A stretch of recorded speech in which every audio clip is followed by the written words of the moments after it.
zonja drejtuese e seancës, të nderuar kolegë. Ka një gjë të mirë ky momenti kur kundërshtarët politik në radhë vijnë të falenderojnë për kontributin. Në qoftë tërësisht e ndjerë, faleminderit, në qoftë një mënyrë elegante për kërkuar falje për gjithë akuzat ndër vite, pasi këtë nuk e bëni dot, gjithsesi mirë bëni. Megjithatë, ajo që nuk kam dëgjuar të dy ditë në listën e gjatë të falenderimeve nga maxhoranca, nisur dje nga kryeministri i vendit, është se nuk keni falenderuar në asnjë moment administratën shqiptare. Keni falenderuar ndërkombëtarët, keni falenderuar njëri tjetrin, por asnjëherë ata të cilët kryejnë dhe përballen me volumin e punës së përditshme për këtë proces. Sikur ja që e pas kam humbur këtë pjesë falenderimit Aulant, më sa duket e ke pasur shumë poshtë në listën e falenderimeve. Të nderuar kolegë, sikur për 3 vjet rresht, maxhoranca e sotme të mos bllokonte marrjen e statusit të vendit kandidat, Shqipëria do t'i kishte hapur negociatat e antarësimit me kohë.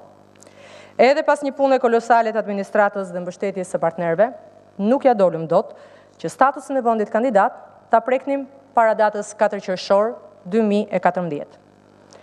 Atë ditë, në dialogun e nivelit të lartë, me një ton përgëzues për punën 8-vjeçare të qeverisë që kishte ikur, dhe me inkurajim për punën vetëm 8 mujore qeverisë e cila sapo kishte ardhur, Komisioneri për zgjerim Shtefan Fyle bëri publik lajmin e marrjes së statusit të vendit kandidat.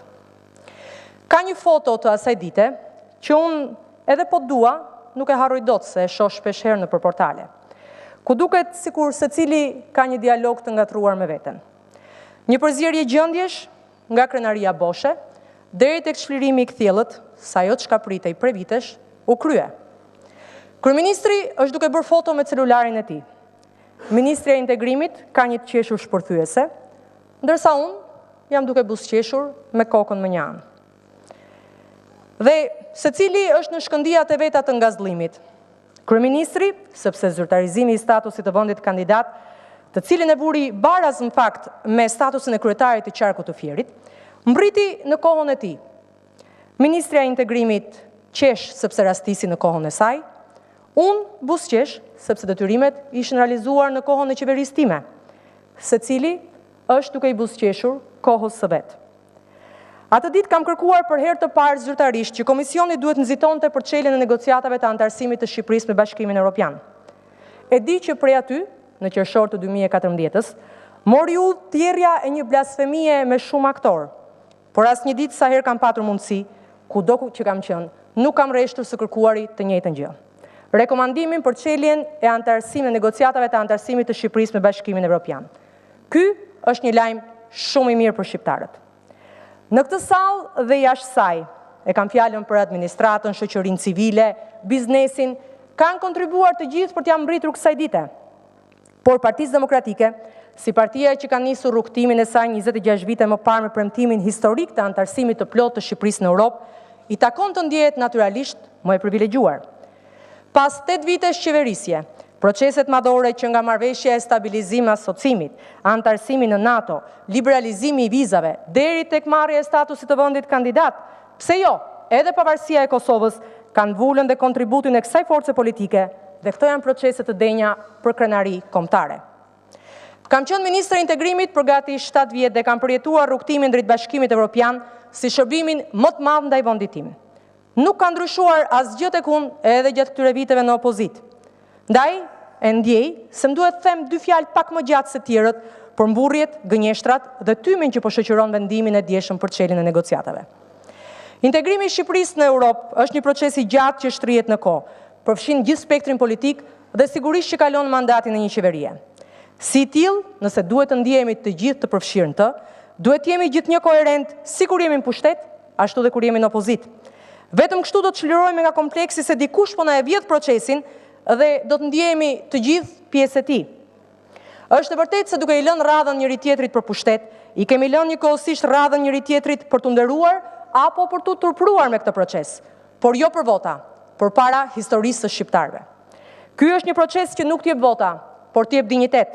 Është një proces që nuk t'jep merita personale, por lodhje, emocion, dhe të stërvit atë dashurinë e dhimbshme që një njeri normal duhet ketë për vendin e tij.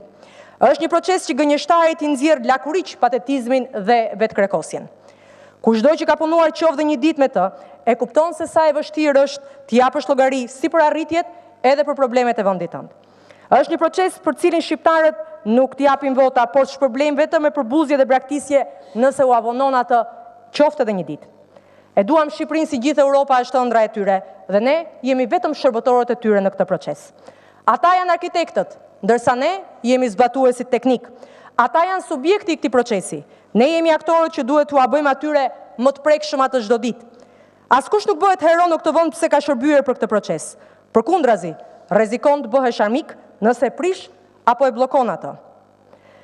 Ka politikan kolegë në këtë sallë dhe jashtë saj që kanë hyrë në politikë për shkak të militantizmit konsekuent partijak.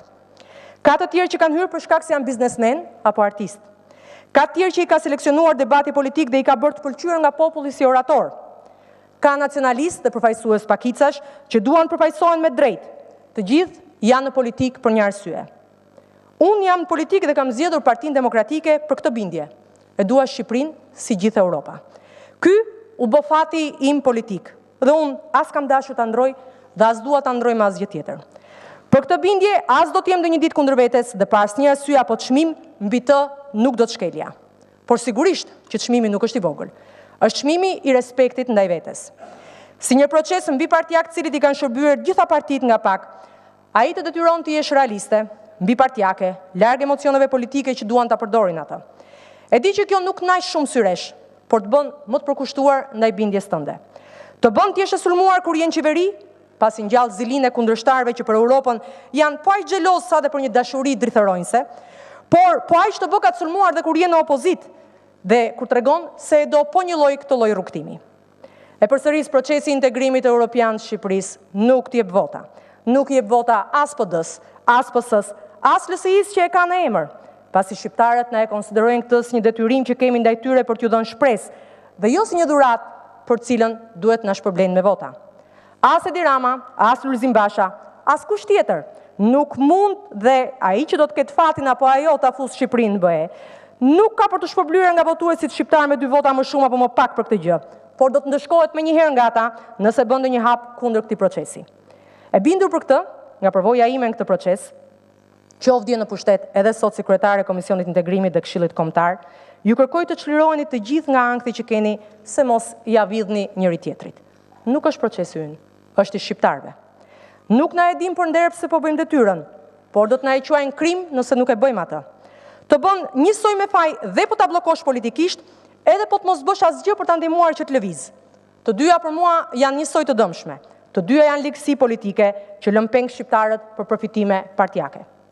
Ky proces blen për t'ju dhënë shqiptarëve shpresë dhe për t'i mbajtur ata të orientuar drejt perëndimit si një objektiv drejt fatit të tyre historik. Integrimi i Shqipërisë në Bashkimin Evropian është e vetmja dritë në fund tunelit që shpresë shqiptarëve dhe atyre që besojnë ende tek politika. Sepse kundërshtari nuk luftohet duke u bërë si ai. Unë nuk do t'ia falja vetes sot të veproja si Edi Rama dje. Nuk ka asgjë më të rëndësishme, më jetike, më garantuese, më shtetëndërtuese, më standard vendosëse për shqiptarët se sa mos ndërprerja e tyre në rrugtimin drejt Bashkimit Evropian. Kushdo ka punuar për të hedhur themelet e parimeve të demokracisë në këtë vend, bazuar në vlerat europiane, duhet vënë në punë pushtetin e ndërgjegjes si shqiptar. Ne nuk jemi një vend që qeveriset normalisht. Ne nuk jemi një vend ku zbatohet ligji, ndaj ky është kusht për çelje negociatash.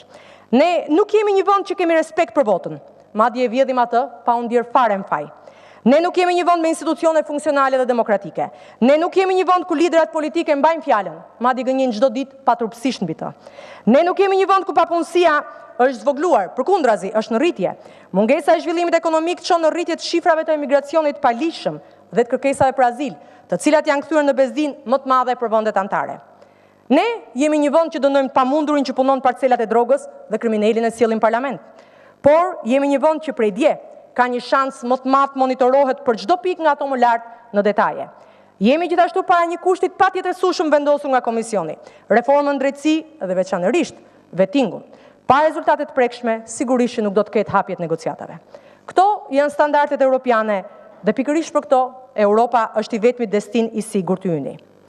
Nëse ndonjë fanatik intrigash dhe hargalisës fjalësh kudo që të jetë, e quan qëndrimin tim të pandryshuar për ecjen para këtij procesi si shkelje të parimeve të demokratit të denj apo të partjakut ushtar, një blasfemi e radhës kjo, nuk kam se çfarë t'i them përveç se durim. Të gjitha të vërtetat e mëdha nisin si blasfemi, por pastaj rrugës ju bashkohen të gjithë. Hapjen e negociatave e shoh si mundësinë më të mirë për ta bërë Shqipërinë të jetueshme. E shoh si mjetin e vetëm sot për të shkurtuar kohën e zullumeve të një qeverie, për të zvogluar mundësinë e grabitjes dhe vjedhjes që i bëhet shqiptarëve çdo ditë dhe si një garant të respektimit të shtetit të së drejtës dhe parimeve të demokracisë. Po të mos ishte ky objektiv, aq keq sa kemi qeverisur të gjithë këto 25 vjet dhe aq shumë sa e kemi vonuar këtë proces, sot ndoshta do ishim shpërbërë dhe si parlament edhe si shtet prej anarkisë. Ndaj unë, çka kam bërë prej 10 vitesh, do të vazhdoj ta bëj dhe ta them çdo ditë, sepse ky është vendi im, një vend me identitet europian dhe jo me identitet partijak. Kudo të jem, këtë vend do ta prezantoj siç e dua të jetë. Mos u lodhni kot. Asnjë nga ju që murin e keni në kokë nuk më bëni dot të ndjehem ligj se jam aty ku e nisa. E dua Shqipërinë si gjithë Europa.